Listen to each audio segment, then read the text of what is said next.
Hello everyone, math filament YouTube channel में आपका बहुत बहुत स्वागत है। आज के क्लास में हम लोग पढ़ेंगे क्लास 10th की मैथमेटिक्स की कुछ ऑब्जेक्टिव सवाल। जो चैप्टर हमारा होने वाला है दो चरों वाले रैखिक समीकरण। तो आज हमारा टॉपिक होगा दो चरों वाले रैखिक समीकरण। इसके हम लोग टोटल आज 10 सवाल करेंगे और इन 10 सवालों में आपको बताना है कि आपने 10 सवालों में से कितना सही किया है। तो आप वीडियो के अंत में आप ये बताएंगे कि इस 10 सवालों में आपका कितना सही हुआ है। ठीक है, तो आप लोग सही उत्तर को अपने वीडियो के साथ कमेंट करते जाएंगे या अपना ऑप्शन चुन के रखेंगे। ठीक है ना, तो हम लोग पढ़ने वाले हैं आज। ठीक है, दो चरों वाले रैखिक समीकरण के कुछ महत्वपूर्ण ऑब्जेक्टिव। ठीक है, इसके पहले भी एक पहला लेक्चर हमने आपको बताया था जिसमें कुछ सवाल आपको मैंने कराया था। वहाँ पे आपको 10 सवाल ही कराए थे और वहाँ पे बहुत ही अच्छे अच्छे सवाल आपको मैंने प्रैक्टिस कराया था। तो बस आपको क्या करना है, इसको प्रैक्टिस करना है। आप कॉपी कलम लेकर बैठना है, मेरे साथ बनाते हुए चलना है। ठीक है, क्योंकि आज का वीडियो बहुत ही इंपॉर्टेंट है और बहुत ही इम्पोर्टेंट है बिहार बोर्ड एग्जाम के लिए। ठीक है ना, क्योंकि हमारा एग्जाम जो है बिहार बोर्ड का एग्जाम है। तो आने वाले एग्जाम में जो भी जितने भी सवाल यहाँ से बन सकते थे उसके लिए एक सीरीज हमने लाया है। मैथ की जितने भी ऑब्जेक्टिव सवाल होंगे पर चैप्टर पर, यानी हर चैप्टर पर लगभग हम लोग 100 से लेकर 150 सवालों को करेंगे। तो इतना में आपकी तैयारी खूब बढ़िया हो जाएगी। ठीक है ना, तो आप इतना अगर क्वेश्चन प्रैक्टिस कर लेते हैं तो आपकी ऑब्जेक्टिव कहीं नहीं जाने वाली है। तो बस आपको मेरे साथ इस पूरे सेशन को अच्छे से देखना है, कॉपी कलम लेकर बनाते हुए चलना है। ठीक है, तो आइए शुरू करते हैं पहले सवाल से। पहला सवाल देखिए, पहला सवाल जो है के किस मान के लिए समीकरण का निकाय x + 2y और बराबर 3 और 5x + ky बराबर 15 के अनंत हल हैं। ऑप्शन है आपके पास 5, 10, 6 या 12। ठीक है, अब देखिए पहले तो आपको ऐसे सवालों को बनाने के लिए अनंत हल दिया है। तो अनंत हल कब होता है जरा इसको देख लेते हैं। अगर मान लेते हैं हमारा समीकरण है a1x + b1y + c1 बराबर 0 और दूसरा समीकरण है a2x + b2y + c2 बराबर 0। तब हम इसका अनंत हल कैसे निकालते हैं, a1/a2 बराबर होगा b1/b2 बराबर होगा c1/c2 के। ठीक है, तब हम कहते हैं इसका क्या होगा, अनंत हल होगा। क्या क्या इसका निष्कर्ष निकालते हैं, एक तो अनंत हल होगा। रेखाएं जो होगी संपाती होगी। कैसी होगी, रेखा जो होगी अपना संपाती होगी। रेखा अपनी संपाती होगी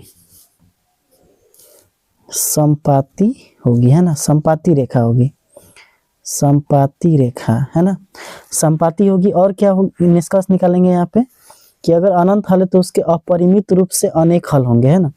तो अनंत हल को ही कहते हैं अपरिमित रूप से अनेक हल, अपरिमित रूप से अनंत हल।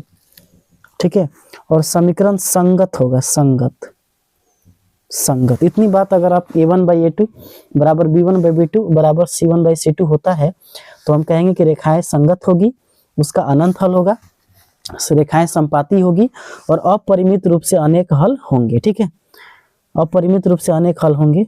आइए थोड़ा नया पेज ले लेते हैं। ठीक है ना, ठीक है, ये अपना पेज हमने ले लिया। ठीक है, अब ध्यान समझिएगा, ये हमने इतनी बातें यहाँ पे समझा।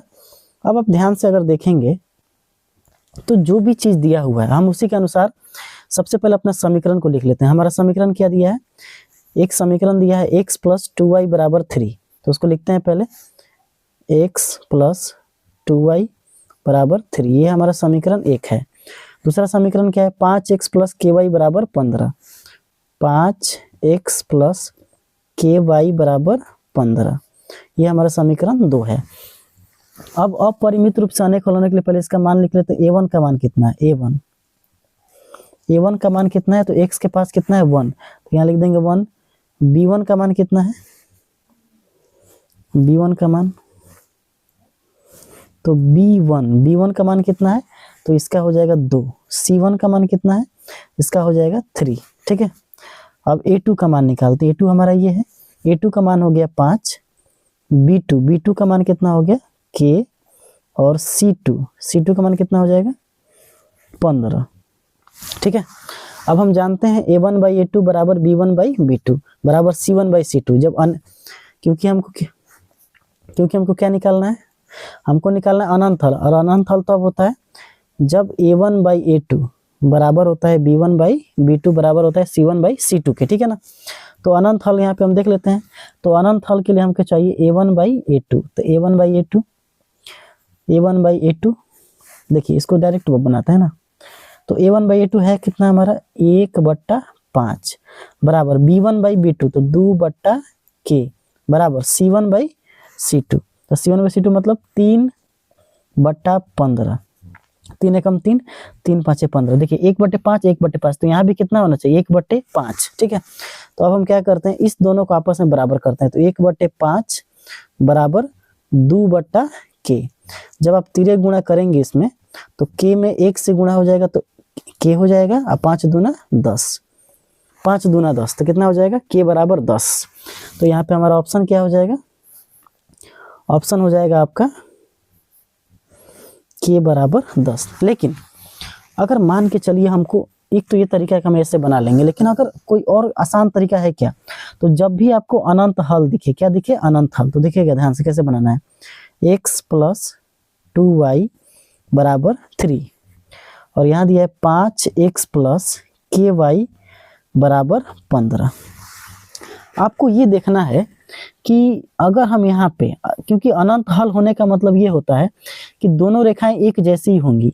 अगर यहाँ 15 है तो क्या आप ये देखिए, यहाँ 15 है, तो एक बात बताइए, आप यहाँ 15 ला सकते हैं, कितना से गुणा करने पे लाएंगे 5 से, तो चलिए गुणा करके बताइए कितना हो जाएगा।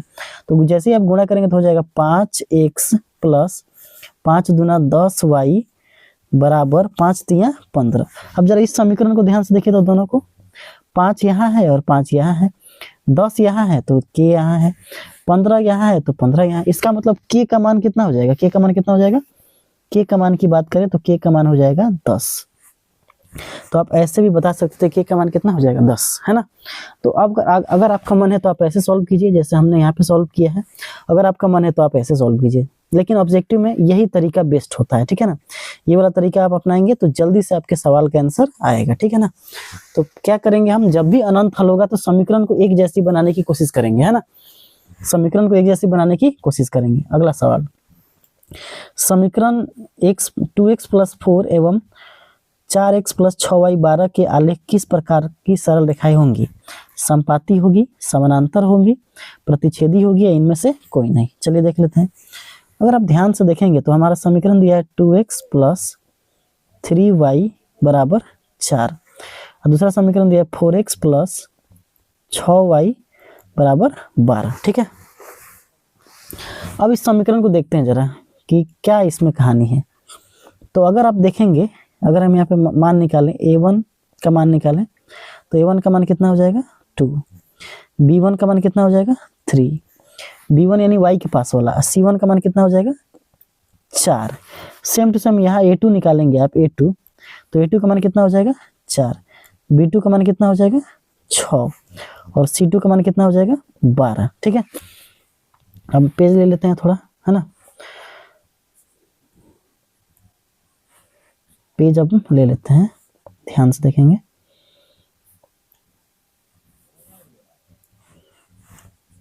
तो हमने एक पेज ले लिया, इसके आगे पेज लेना है तो ले लेते हैं। ठीक है ना, ये अपना है,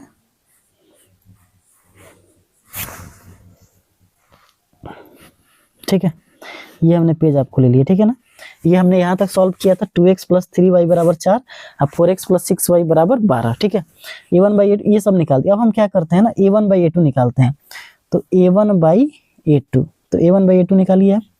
तो जैसे आप a1/a2 निकालेंगे तो देखिए a1 का मान कितना है 2, और a2 का मान कितना है 4, तो 2/4 अब निकालिए b1 बाई b2, तो b1 बाई b2 निकालेंगे तो कितना हो जाएगा, b1 3 और b2 6, तो 3/6। c1 बाई c2 निकालिए, c1 बाई c2 तो हो जाएगा कितना, 4/12, 4/12। घटाइए इसको, 1 एकम 1, 2 एकम 2, 2 दूना 4, 3 एकम 3, 3 दूना 6, 4 एकम 4, 4 तिया 12। तो अब यहाँ पे देखेंगे कि a1 का मान कितना आ गया, 1/2, b1 का मान कितना आ गया, 1/, तो देखिए a1 का मान आ गया 1/, यानी a1 by a2, b1 by, देखिए यहाँ पे b1 बाई b2 और c1 बाई c2। अब सबका मान रखते हैं ना, यहाँ देखिएगा ध्यान से, a1 बाई a2 का मान कितना है, 1/2, b1 बाई b2 का मान कितना है, 1/2, और c1 बाई c2 का मान कितना है, c1 बाई c2 का मान कितना है, c1 बाई c2 का मान 1/3। तो आप देखेंगे ये बराबर है और ये बराबर नहीं है, इसका मतलब ये है कि a1 बाई a2 बराबर है और b1 बाई b2 बराबर नहीं है। जब ऐसा होता है तो आप बताइए किसका होता है ये, जब भी ऐसा होता है तो हम कहते हैं कि इसके क्या होंगे, ये समानांतर रेखा होगी। कैसी रेखा होगी, समानांतर रेखा, समानांतर रेखा है ना, ये रेखाएं कैसी होगी, समानांतर होगी, समानांतर होगी, ठीक है ना।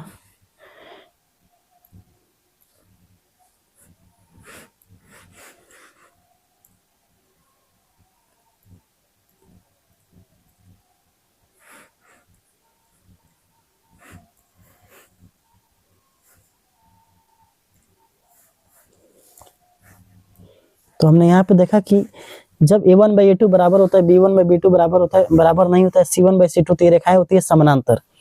अब देखिए जरा ध्यान से, अब यहाँ पे समझ जाइए, कॉन्सेप्ट समझिए, a1 बाई a2 बराबर है b1 बाई b2, लेकिन बराबर नहीं है c1 बाई c2।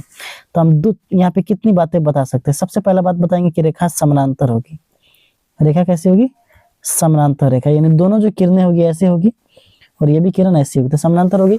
जब ये समानांतर होगी तो एक दूसरे को कभी नहीं काटेगी, एक दूसरे को कभी नहीं काटेगी। दूसरा बात, इसका कोई हल नहीं होगा, कोई हल नहीं होगा, इसका कोई हल नहीं होगा। और क्या बता सकते हैं इसमें, कोई हल नहीं होगा। दूसरा, इसका कोई हल नहीं होगा और रेखा असंगत होगा, क्योंकि हल नहीं होगा तो कैसी हो जाएगी, असंगत, असंगत होगी। और क्या बता सकते हैं इसमें, समानांतर रेखा कोई हल नहीं होगा, ये हो गया। और एक दूसरे को कभी नहीं काटेगी, क्या होगी, एक दूसरे को कभी नहीं काटेगी, एक दूसरे को कभी नहीं काटेगी, कभी नहीं काटेगी, है ना। तो समानांतर हो गया तो एक दूसरे को कभी नहीं काटेगी। तो यहाँ पे हमारा जो ऑप्शन था कि कैसी रेखा है, तो कैसी रेखा है, ये समानांतर रेखा है। कैसी रेखा है, समानांतर रेखा है, ठीक है। अगला सवाल देखते हैं। अगला सवाल कर रहा है समीकरण निकाय 2x माइनस 3y। देखिए समीकरण निकाय क्या है, 2x माइनस 3y बराबर 2x माइनस 3y माइनस -1 बराबर 0। और दूसरा है 3x प्लस y प्लस 2 बराबर 0। क्वेश्चन ये पूछ रहा है कि बताइए इसका कितने हल होंगे, केवल कि एक और केवल एक, कोई हल नहीं या अनगिनत हल। तो हम इसको हम चेक करेंगे। सबसे पहले क्या चेक करेंगे, a1 बाई a2। तो देखिए ये समीकरण 1 है और ये समीकरण 2 है, ठीक है ना। तो a1 का मान कितना, a1 by a2 direct check करते हैं ना, 2/, चल लिख लेते हैं भाई, कितने लोग समझ में आएगा। देखिए a1 बाई a1 का मान कितना हो जाएगा 2, b1 का मान कितना हो जाएगा 3 और c1 का मान कितना हो जाएगा -1। उसी तरह a2 का मान कितना हो जाएगा, a2 का मान देखिए यहाँ पे कितना है 3, b2 का मान कितना है, y के पास कुछ नहीं है तो कितना है 1, कुछ नहीं है तो 1, तो b2 का मान कितना हो जाएगा 1, c2 का मान कितना हो जाएगा 2। अब क्या निकालेंगे, a1 बाई a2 बराबर b1 बाई b2। तो a1 बाई a2 अब निकालेंगे a1 बाई a2, फिर निकालेंगे b1 बाई, देखिए यहीं पे निकाल देते हैं, डायरेक्ट निकालते हैं, a1 बाई a2 निकालेंगे, फिर निकालेंगे b1 बाई b2 और फिर निकालेंगे C1/C2। चलिए मान रखते हैं डायरेक्ट। A1 का मान कितना है 2 और A2 का मान कितना है 3, तो यहाँ कितना हो जाएगा 2/3।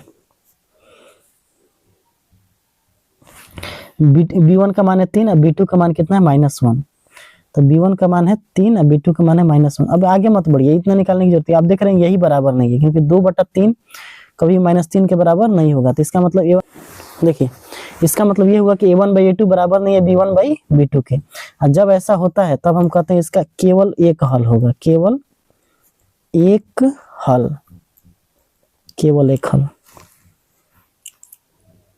कह सकते हैं कि इसका केवल और केवल कितने हल होगा, एक हल होगा। तो एक हल होगा, तो देख लेते हैं ऑप्शन, केवल और केवल एक हल। यहाँ पे ये वाला सही हो जाएगा, है ना, ये ऑप्शन सही हो जाएगा, ऑप्शन नंबर ए। बात समझ में आ रही है? चलिए अगला क्वेश्चन देखते हैं। अगला क्वेश्चन ये कह रहा है रैखिक समीकरण युग्म 5/2x + 2/3y = 7 और 9x - 10y = 14 क्या है? अविरोधी है या विरोधी है या आश्रित है या इनमें से कोई नहीं? तो चलिए आप अपना ऑप्शन बताइए क्या होगा, हम उसके बाद आपको बनाते हैं।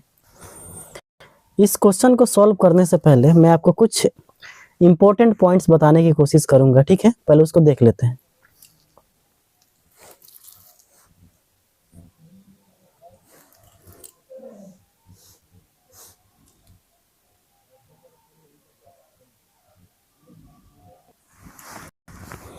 तो आइए जरा उस इंपॉर्टेंट पॉइंट को डिस्कस कर लेते हैं कि इसके लिए क्या क्या आपको इंपॉर्टेंट है याद रखना, ठीक है ना।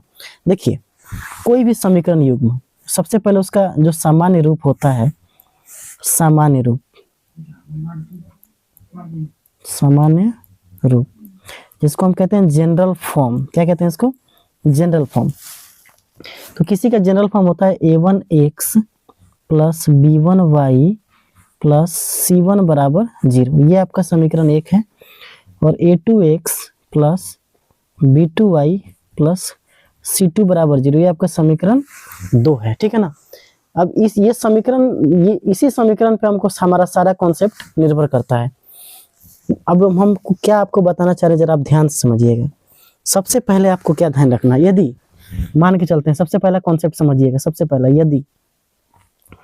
यदि मान लीजिए आपने निकाला A1/A2 और निकाला B1/B2, ठीक है, यहाँ से ही सारे ऑब्जेक्टिव हम सॉल्व करेंगे। तो आपको एकदम बहुत ही ध्यान से समझना है। मान के चलिए आपने ये निकाला और ये आपको बराबर नहीं है। आप क्या देख रहे हैं यहाँ पे? देखिए, A1 कौन है? x के पास वाला। B1 कौन है? y के पास वाला।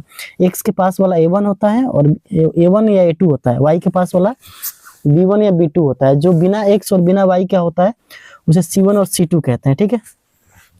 और यदि आपने ये निकाला, अगर ये इतना आ गया, तो सबसे पहला बिंदु आप याद रखेंगे कि ये जो रेखा होगी, इसको हम क्या क्या कहेंगे? सबसे पहले इसको कहेंगे संगत। क्या कहेंगे? संगत।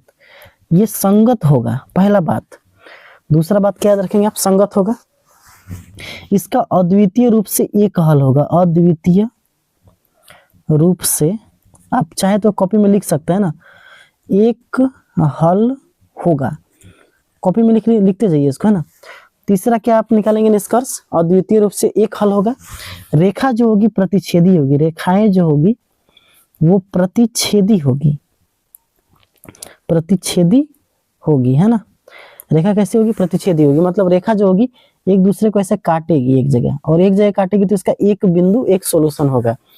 और क्या आप याद रख सकते हैं इसके बारे में? ठीक है, इतना तो आप समझ गए ना। इसको मैं क्या आगे समझ आते हैं, ध्यान समझिएगा। ये 3 बात आप समझ गए। और क्या आपको याद रखना चाहिए? और इस पे आप याद रखेंगे ये जो होगा अविरोधी होगा। क्या होगा? अविरोधी। अविरोधी, ये भी बिंदु आप याद रखेंगे। ये कैसा होगा? अविरोधी, जिसको हम कहते हैं कंसिस्टेंट। क्या कहते हैं? कंसिस्टेंट, ठीक है। और क्या याद रखेंगे? ये देखिए, रेखा एक बिंदु पे काट रही है। दोनों रेखाएं एक दूसरे को एक बिंदु पे काटेंगी। दोनों रेखाएं एक बिंदु पर काटेगी, एक बिंदु पर काटेगी। तो इतना बात आप A1/A2 बराबर नहीं है B1/B2 से आप याद रख सकते हैं। देखिए, ये इतना कॉन्सेप्ट अगर आपको याद हो गया तो आपका ऑब्जेक्टिव कोई नहीं काट सकता है, गलत हो ही नहीं सकता आपसे ऑब्जेक्टिव। तो इतना आप ध्यान रखेंगे। चलिए अगला कॉन्सेप्ट समझिए। अगर आपने इतना लिख लिया है तो अगला बात समझिएगा। अगला कॉन्सेप्ट क्या है, ध्यान समझेंगे बिल्कुल ध्यान से। दो, ऑब्जेक्टिव नंबर 2, यदि मान के चलिए आपने निकाला a1/a2 बराबर है b1/b2 और बराबर नहीं है c1/c2 के, मान के चलिए ऐसा आ गया, ठीक है ना, मान के चलिए ऐसा आ गया c1/c2 के, तब क्या होगा, तब रेखा जो होगी, एक देखिए इस तरह की रेखाएं होंगी, दोनों रेखा कैसी होगी, इस तरह की। इसका मतलब ये रेखा कैसी है, सबसे पहला बात, ये रेखा जो है समानांतर रेखा है। कैसा रेखा है, समानांतर रेखा, पैरेलल लाइंस है। कैसी है ये, पैरेलल लाइन, समानांतर रेखा यानी पैरेलल लाइंस। अब दूसरा बात क्या निकालेंगे, एक दूसरे को कभी नहीं काटेगी, ये एक दूसरे को कभी नहीं काटेगी, कभी नहीं काटेगी, कभी नहीं काटेगी, एक दूसरे को क्या करेगी, कभी नहीं काटेगी। आज इसका कोई हल नहीं होगा, कोई हल नहीं होगा, क्योंकि काटेगी नहीं तो हल कहाँ से होगा, हल तब होता है जब वो काटती है, कोई हल नहीं होगा। और जब कोई हल नहीं होगा तो रेखाएं संगत होगी। कैसी होगी, असंगत। कैसी होगी, असंगत होगी, क्योंकि कोई हल नहीं होता है तो उसको हम क्या कहते हैं, असंगत। क्या कहते हैं उसको, असंगत। बात समझ में आ रही है। तो हमने क्या सीखा, यदि a1/a2 बराबर है b1/b2 बराबर नहीं है c1/c2 के, तो हम ये कह रहे हैं कि ये समानांतर रेखा होगी, यानी एक दूसरे को कभी काटेगी नहीं, पैरेलल लाइंस होगी। और दूसरा, एक दूसरे को कभी नहीं काटेगी, कोई हल नहीं होगा, क्योंकि एक दूसरे को जब काट ही नहीं रही है तो हल कहाँ से होगी, है ना। और ये रेखा असंगत होगी। क्या होगी, असंगत। अब इतना सा आप थोड़ा और आगे समझिए, इसी में भी और एक और पॉइंट है, ध्यान समझिएगा, ठीक है, ध्यान से समझने की कोशिश करना है आपको। देखिए,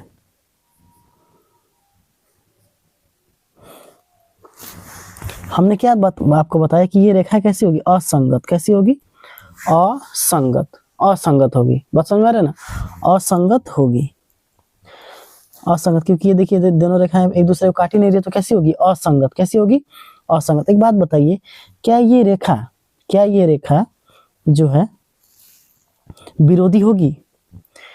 विरोधी का मतलब होता है विरोधी, जिसको हम कहते हैं इनकंसिस्टेंट। बिंदु देख लिखिएगा,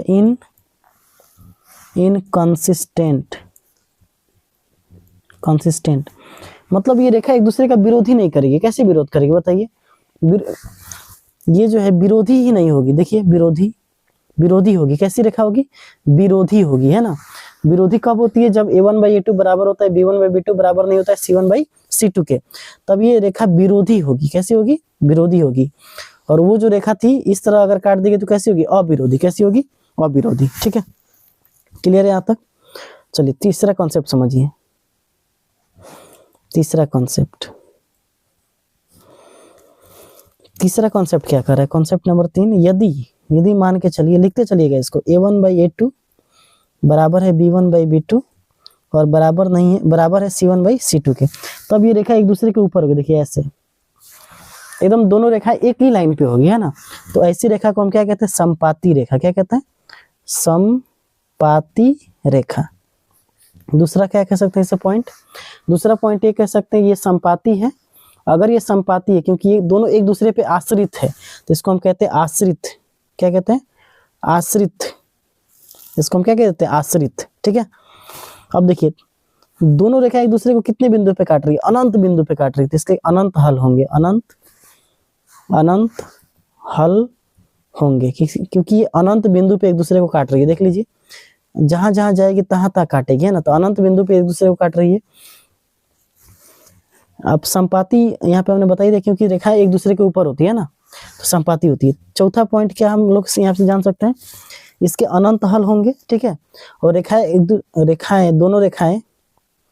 दोनों रेखाएं एक दूसरे को अनंत बिंदु पर काटती है, अनंत बिंदु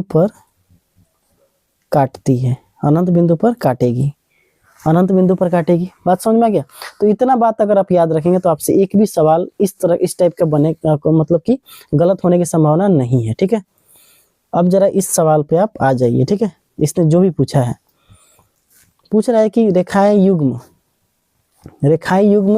5/2x और 2/3y बराबर 7, 9x माइनस 10y बराबर 14 क्या है, आश्रित है, विरोधी है कि अविरोधी है, या इनमें से कोई नहीं। देखिए तो अभी हमने आपको बताया, ध्यान से जरा एक बार कॉन्सेप्ट को रिकैप कीजिएगा, इसको मिटा दे रहे हैं ना।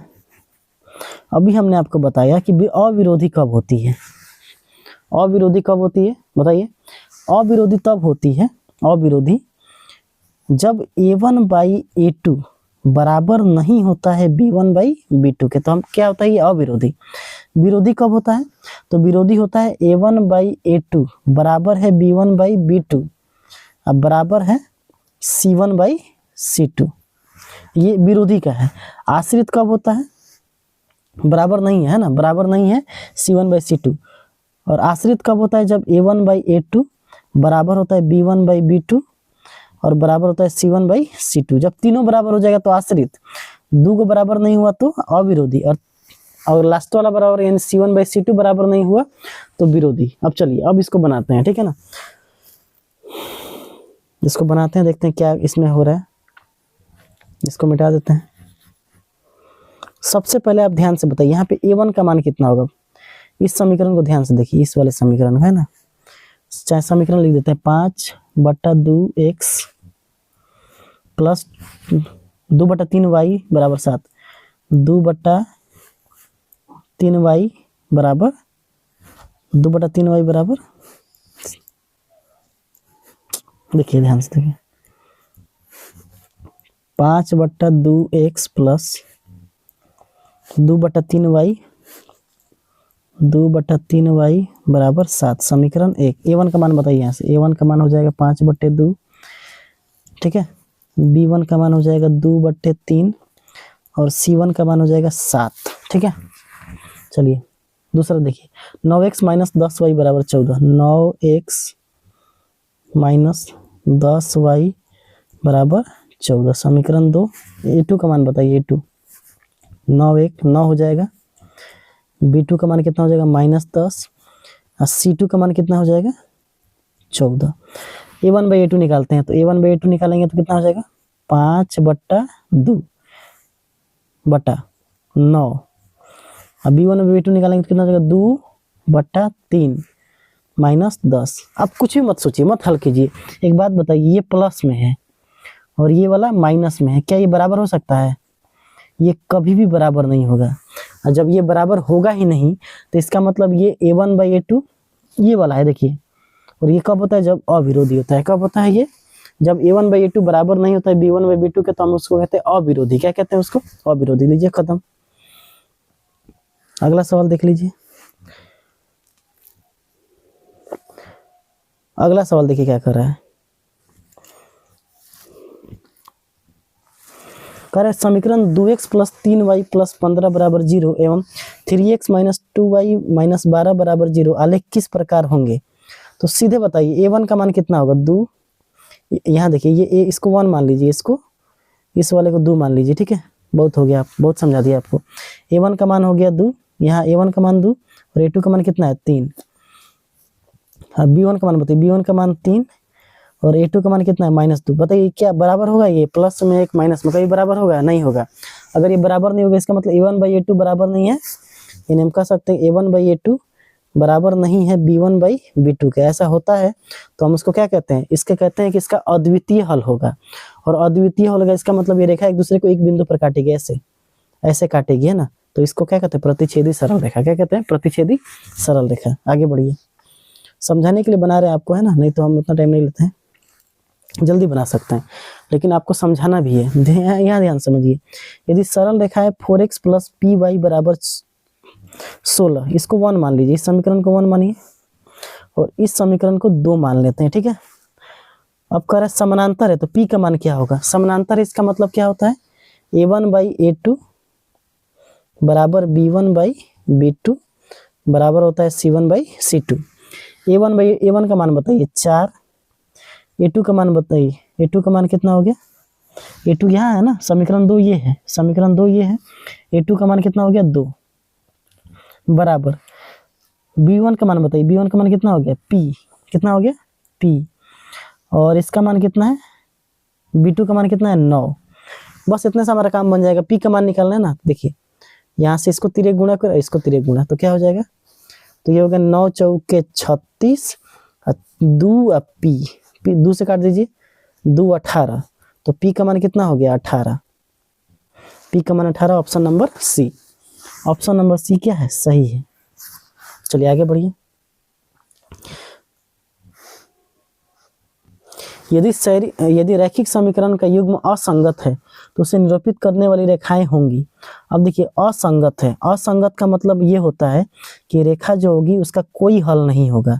अगर वो कोई हल नहीं होगा तो कैसी रेखा होगी, उसको समानांतर होना पड़ेगा, समानांतर होगा तभी तो वो किसी को एक भी बिंदु पे काटेगा नहीं, इसका मतलब वो कैसी रेखा है, समानांतर रेखा है। कैसी रेखा है, समानांतर। अगला सवाल देखिए, 2x प्लस 3y बराबर 11 और 2x माइनस 4y माइनस 24 के हल हैं। x बराबर 2, y बराबर 4, x बराबर माइनस 2, y बराबर माइनस 5, x बराबर माइनस 3, y बराबर 1, x बराबर माइनस 2, y बराबर 5। ये आपका ऑप्शन दिया गया है, अब इसको बनाते हैं, ठीक है ना। तो हम क्या करते हैं ना, इसको समीकरण 1 मान लेते हैं। देखिए 2x प्लस 3y बराबर 11, इसको मान लेते हैं 2x माइनस 4y बराबर माइनस 24, ठीक है।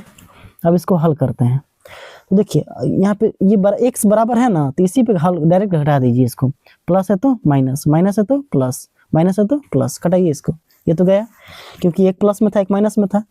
3 और 4, 3y या 4y, कितने y हो जाएंगे, 3 और प्लस 4y तो 7y। देखिए 24 प्लस 24 है 11, तो कितना हो गया 35, तो y का मान कितना हो गया, 7 5 35, तो y का मान हो गया 5। अगर y का मान 5 है तो किसी एक समीकरण में रख दीजिए। चलिए पहले वाले में रख देते हैं, 2x प्लस 3y बराबर 11, y का मान रखेंगे 5, तो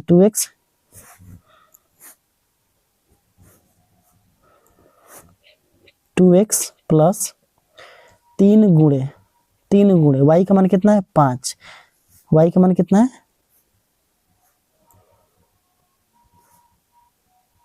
देखिए y का मान है 5 बराबर 11, तो 2x प्लस 5 या 15, यहाँ पे कितना हो जाएगा 11, है ना।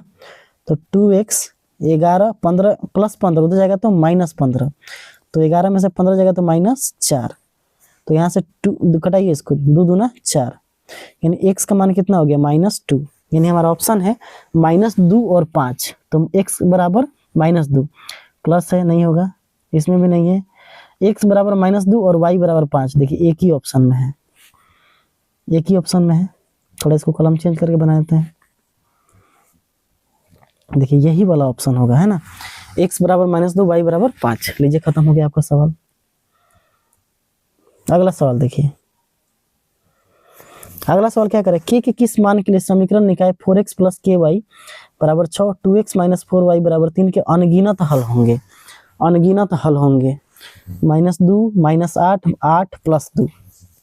देखिए अभी हमने आपको बताया था, सबसे पहले ना इस समीकरण को आप एक जैसा कर लीजिए, 4x प्लस ky बराबर 6, ठीक है, 2x माइनस 4y बराबर 3।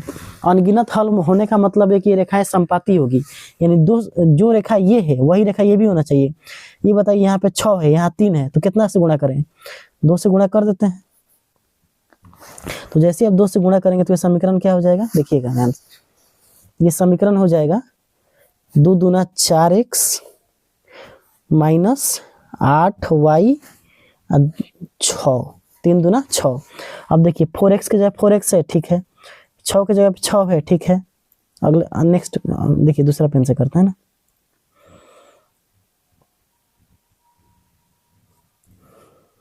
देखिए यहाँ भी 4x है और यहाँ भी 4x है, ये समीकरण 1 है। यहाँ भी, यहाँ 8 है माइनस, यहाँ देखिए माइनस है, और यहाँ क्या है k, क्या है k, और यहाँ 6 है, तो यहाँ क्या है 6, यानी सब बराबर होना चाहिए। तो k के जगह पे क्या दिया है यहाँ पे -8, तो k बराबर कितना दिया है -8, तो यही आपका क्या हो जाएगा आंसर, तो ऑप्शन नंबर बी आपका करेक्ट आंसर है, ठीक है। अगला सवाल, यदि समीकरण x माइनस 2y बराबर 3 तथा 3x प्लस ky बराबर 1 तो इसके अद्वितीय हल हैं, तो अद्वितीय हल है, तो अद्वितीय हल होता है तो उसको a1/a2, क्योंकि अद्वितीय हल होने के लिए a1/a2 बराबर नहीं होना चाहिए b1/b2 के। देखिए ये समीकरण 1 है और ये समीकरण 2 है, ठीक है ना। a1 का मान यहाँ कुछ नहीं है तो कितना है 1, कुछ नहीं है तो कितना है 1, 1/, देखिए a2 का मान कितना है 3, ये a2 है, ठीक है ना। ये b1 का मान कितना है, y के पास वाला -2, यहाँ पे कितना है b2 का मान कितना है k, बराबर नहीं होना चाहिए। अब तिरे गुणा कीजिए, यहाँ इससे गुणा होगा और ये इससे गुणा होगा, तो k एकम k, 3 दूना 6, -6, तो k जो होना चाहिए -6 के बराबर नहीं होना चाहिए, तो ऑप्शन नंबर बी जो होगा सही आंसर होगा, ठीक है। तो ये था टोटल आपका पूरा का पूरा सवाल, हमने आपको बताया 10 सवाल। उम्मीद है आपको ये वीडियो पसंद आया होगा, तो लाइक कीजिए और इसको शेयर भी कीजिए, ठीक है ना।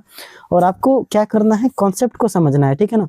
जब भी हम आपको ऑब्जेक्टिव कराते हैं तो सबसे पहले आपको उसका थ्योरी पूरा कंप्लीट करके तब आपको क्लास में आना है, ताकि आपको अच्छे से और समझ में आ सके। उम्मीद है वीडियो अच्छा लगा होगा, और अच्छा लगता है तो लाइक जरूर कीजिए, शेयर कीजिए।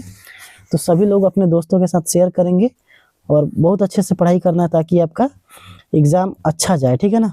क्योंकि आपको मैथ में टोटल 50 में से 50 सही करना है, तो 50 में से 50 तभी सही होगा जब आप उसका खूब प्रैक्टिस करेंगे। क्या करेंगे, खूब प्रैक्टिस कीजिए, ठीक है। तो मिलेंगे अगले वीडियो में, तब तक के लिए जय हिंद।